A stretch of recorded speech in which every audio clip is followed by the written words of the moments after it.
नमस्कार साथियों, आप सभी का स्वागत है स्टडी जी पर। टीचिंग एप्टीट्यूड का प्रैक्टिस सेट लेके आए हैं आप सभी के लिए। तो आइए ज्वाइन कीजिएगा इस प्रैक्टिस सेट को। पहला क्वेश्चन आपके सामने ये है कि अपने छात्रों को समझाने के लिए शिक्षक को किस बात का ज्ञान होना चाहिए। बाल मनोविज्ञान का, बालक कैसे सीखता है, या बालक की अभिरुचियों का, या उनकी प्रवृत्तियों का, या ऑप्शन डी ये सभी। तो दोस्तों, यदि एक शिक्षक छात्रों को समझाने के लिए जो बातें जरूरी होती है वे बाल मनोविज्ञान का उसको जानकारी होना चाहिए, बालक कैसा सीखता है इसकी भी जानकारी होना चाहिए। इसके अलावा जो बालकों की अभिरुचियां हैं या प्रवृत्तियां क्या क्या हैं ये भी जानकारी होना चाहिए। तो इस हिसाब से ऑप्शन नंबर डी राइट हो जाता है। नेक्स्ट क्वेश्चन पे बढ़ते हैं। क्वेश्चन ये है कि निम्नलिखित में से कौन से समाजीकरण सोशलाइजेशन के गुण वाहक हो सकते हैं। विद्यालय और पास पड़ोस, विद्यालय और निकटतम परिवार के सदस्य, परिवार और रिश्तेदार, या परिवार और पास पड़ोस। तो दोस्तों इसका सही उत्तर लगाइएगा। तो इसका सही उत्तर बता दूं, ऑप्शन नंबर होगा ए, विद्यालय और पास पड़ोस।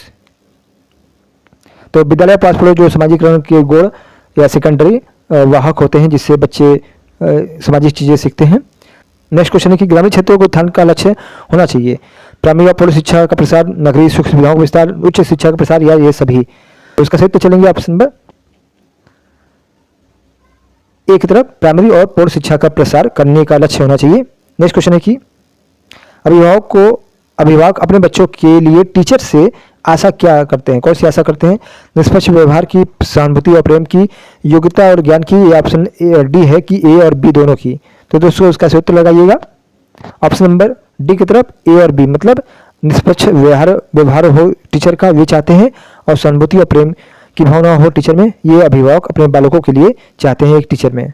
नेक्स्ट क्वेश्चन पे पढ़ रहे हैं, शिक्षक को राष्ट्रीय भावना विकास हेतु क्या कदम उठाना चाहिए। राष्ट्रीय भाषा का अधिक से अधिक प्रयोग करना चाहिए, विद्यालय में ऐसे कार्यक्रम का आयोजन करना चाहिए जिससे छात्रों में राष्ट्रीय भावना जागे, या सी है राष्ट्रीयता के विरोधी तत्वों का दमन करना चाहिए, या पूरे राष्ट्र के लिए जैसे विषय वस्तु की वकालत करनी चाहिए। तो शिक्षक को राष्ट्रीय भावना हेतु विकास के लिए जो कदम उठाना चाहिए वे इसमें ऑप्शन होगा सटीक, ऑप्शन में बी हो जाएगा, विद्यालय में ऐसे कार्यक्रमों का आयोजन करे जिससे छात्रों में राष्ट्रीय भावना जागृत हो। क्वेश्चन नंबर 26, बालकों के व्यक्तित्व का सर्वांगीण विकास के लिए यह आवश्यक है कि उसके डैश की जानकारी शिक्षकों को हो, उसके मित्रों का, या उसके व्यवहार का, या उसके ज्ञान का, या उसके कक्षा के साथियों का। तो आपको बताना है कि बालक के सर्वांगीण विकास के लिए एक क्या जानकारी होना चाहिए एक टीचर को। तो इसका सही उत्तर बताइए। इसका सही उत्तर चलेंगे ऑप्शन नंबर बी की तरफ कि उसके व्यवहार की जानकारी होनी चाहिए एक शिक्षक को, तभी वह इसका सर्वांगीण विकास कर सकता है। क्वेश्चन 27 की तरफ बढ़ रहे हैं। निम्न में से कौन सी शिक्षण विधि जिससे छात्र अधिक से अधिक एक्टिव या क्रियाशील हो। दोस्तों चैनल को लाइक जरूर कर दीजिएगा। प्रदर्शन विधि, निगमन विधि, प्रश्नोत्तर विधि, या विश्लेषण विधि। तो यहाँ पूछ रहा कि एक्टिव छात्र हो तो कौन सी विधि अपनाएगा एक टीचर। तो इसका होगा ऑप्शन नंबर सी, प्रश्नोत्तर विधि। क्वेश्चन मेथड अपनाएंगे। बाल केंद्रित शिक्षा, चाइल्ड सेंटर्ड एजुकेशन के समर्थक के तौर पर आपके अनुसार निम्नलिखित में से किसका महत्व सबसे अधिक है। शिक्षक बालक के व्यक्तित्व, पर्सनालिटी का कहाँ तक विकास कर पाता है, या शिक्षक कितना ज्ञानी, आकर्षण और गुणवत्ता युक्त है, या शिक्षक अपने उसको कितना अधिक भव्य दर्शा पाने में सक्षम है, या शिक्षक की पहचान का दायरा करना कितना विस्तृत है। इसका सही उत्तर होगा ऑप्शन नंबर ए हो जाएगा, शिक्षक बालक के जो व्यक्तित्व है, पर्सनालिटी है का कहाँ तक विकास कर पाता है, ये महत्वपूर्ण होगा। ये किसमें महत्वपूर्ण होगा, चाइल्ड सेंटर्ड एजुकेशन में। नेक्स्ट क्वेश्चन है कि किसी भी विषय वस्तु कंटेंट को छात्रों को सरलता से सिखाने के लिए टीचर का सबसे प्रमुख गुण क्या होना चाहिए। आत्मविश्वास, विषय वस्तु का ज्ञान होना चाहिए, प्रभावी अभिव्यक्ति होना चाहिए, या सहृदयता। तो आप लोग यदि आप टीचर होंगे तो बताइए आप क्या इसमें ऑप्शन चूज करेंगे। तो सही उत्तर होगा ऑप्शन नंबर सी होगा, प्रभावी अभिव्यक्ति, ये गुण होना चाहिए।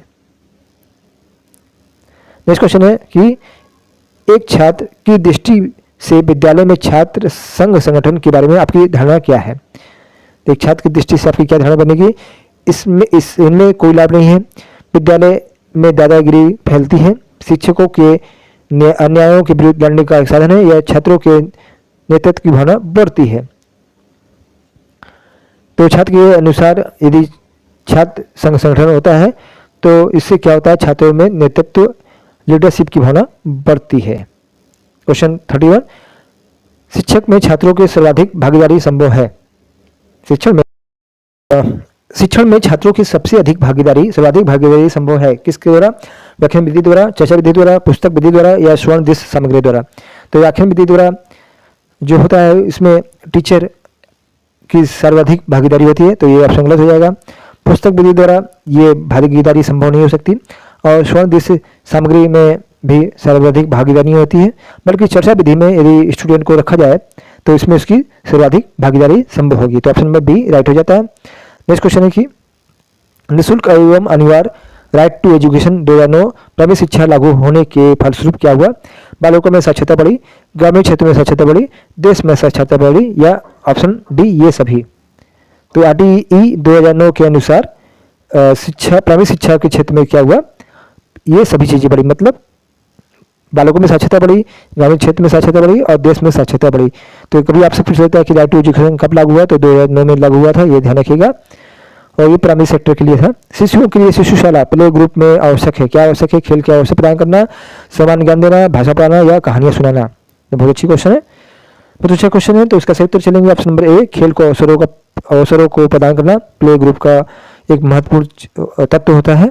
अगला क्वेश्चन ये है कि बाल केंद्रीय शिक्षा चाइल्ड सेंट्रल एजुकेशन द्वारा निम्नलिखित में से क्या संभव नहीं हो सकता है? तो यहाँ पूछा क्या संभव नहीं हो सकता। ऑप्शन दिया गया चाइल्ड डेवलपमेंट, बाल मनोविज्ञान की सहायता से बच्चों के पाठ्यक्रम में सुधार करना, चाइल्ड साइकोलॉजी के द्वारा डेवलपमेंट नहीं होगा, बाल मनोविज्ञान मतलब चाइल्ड साइकोलॉजी की सहायता से बच्चों के पाठ्यक्रम में सुधार करना, प्रत्येक बालक पर शिक्षक द्वारा विशेष ध्यान दिया जाना, या ऑप्शन सी प्रत्येक बालक पर पृथक रूप से ध्यान दिया जाना, नहीं दिया जाना, प्रत्येक बालक की विशेष आवश्यकताओं को समझना। तो बाल केंद्रीय शिक्षा के द्वारा जो संभव नहीं हो सका वे बताना है। तो इसका सही उत्तर लगाएंगे ऑप्शन नंबर सी, प्रत्येक बालक पे पृथक रूप से ध्यान नहीं दिया जाना, ये संभव नहीं हो सका। अगला क्वेश्चन है कि वर्तमान समय में प्राइमरी शिक्षा की दुर्दशा का मुख्य कारण क्या है? एकाकी परिवार, छात्रों का दूषण से अधिक समय व्यतीत करना, गाइड पुस्तकों पर भरोसा करना, या शिक्षक छात्रों का विषम अनुपात। प्राइमरी शिक्षा की दुर्दशा का प्रमुख कारण है शिक्षक छात्रों का विषम अनुपात, मतलब जितने छात्र उसके हिसाब से टीचर नहीं है। नेक्स्ट क्वेश्चन है कि विद्यालय के सभी कार्यक्रमों में भाग लेना चाहिए, किसको?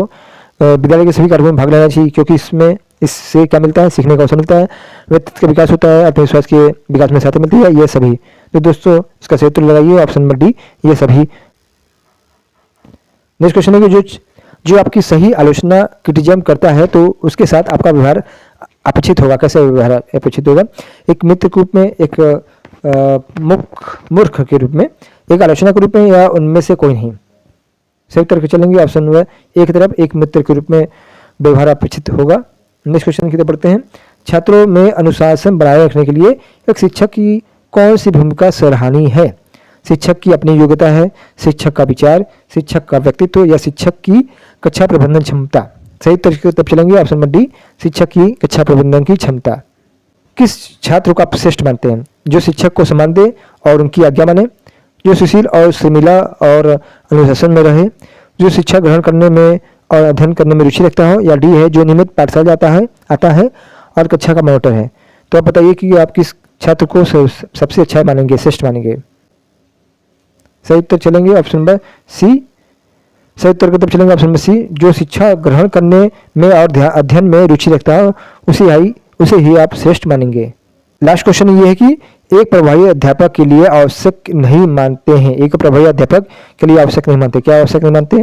केवल दंड देने वाला हो, वह विषय का रोचक बनाता हो, सृजनशील हो, वह उत्तम वक्ता हो। तो एक प्रभावी शिक्षक के लिए पहले हम लोग देखेंगे क्या क्या आवश्यक गुण होता है। तो एक वह उत्तम वक्ता हो, ये सही है।